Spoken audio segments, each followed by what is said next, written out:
বিদ্যালয়। অভিযোগ মানে হেডমাষ্টৰে নিজা মতে স্কুলখন বন্ধ দিয়ে আৰু যিবিলাক মিড ডে মিলৰ বস্তু সেইবিলাক তাৰমানে নিয়মতে নোখোৱায়। 3 দিন যদি খুৱায় আৰু 3 দিন নোখোৱায়। আৰু এই যিটো স্কুলৰ যিবিলাক চৰকাৰী চলাৰ আছে, এই চৰকাৰী চলাৰবিলাক স্কুলত লগোৱা নাই।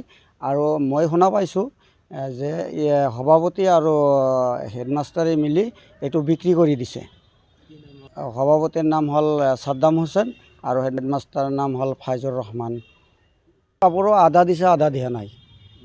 ইউনিফৰ্ম ডিমেল খোৱা নাই ঠিকমতে। 3 দিন যদি খুৱায় আৰু 3 দিন নোখোৱায়। আৰু ডিমে চিমে দিলে মানে আধা কৰি দিয়ে, 4 ফালা কৰি 1 ফালা দিয়ে।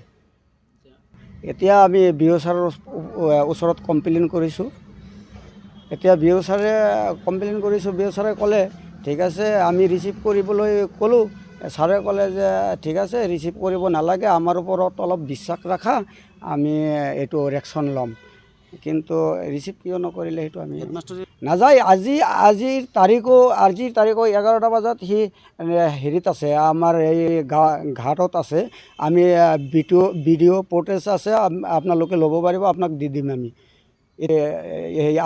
আজিৰ তাৰিখত সপ্তাহত 2-3 দিনমান যায়, কোনো সপ্তাহত 2 দিনমান যায়, কোনো সপ্তাহত 3 দিন যায়, সদায় নাযায়। আৰু আমি বিচাৰোঁ এইটো অসম চৰকাৰৰ ওচৰত আমাৰ এইটোৱে আবেদন যে যাতে এইটো আমাৰ উচিত তদন্ত হয় আৰু যাতে আমাৰ এইটো উচিত ইনচাফ কৰে, এইটোৱে আমাৰ আবেদন।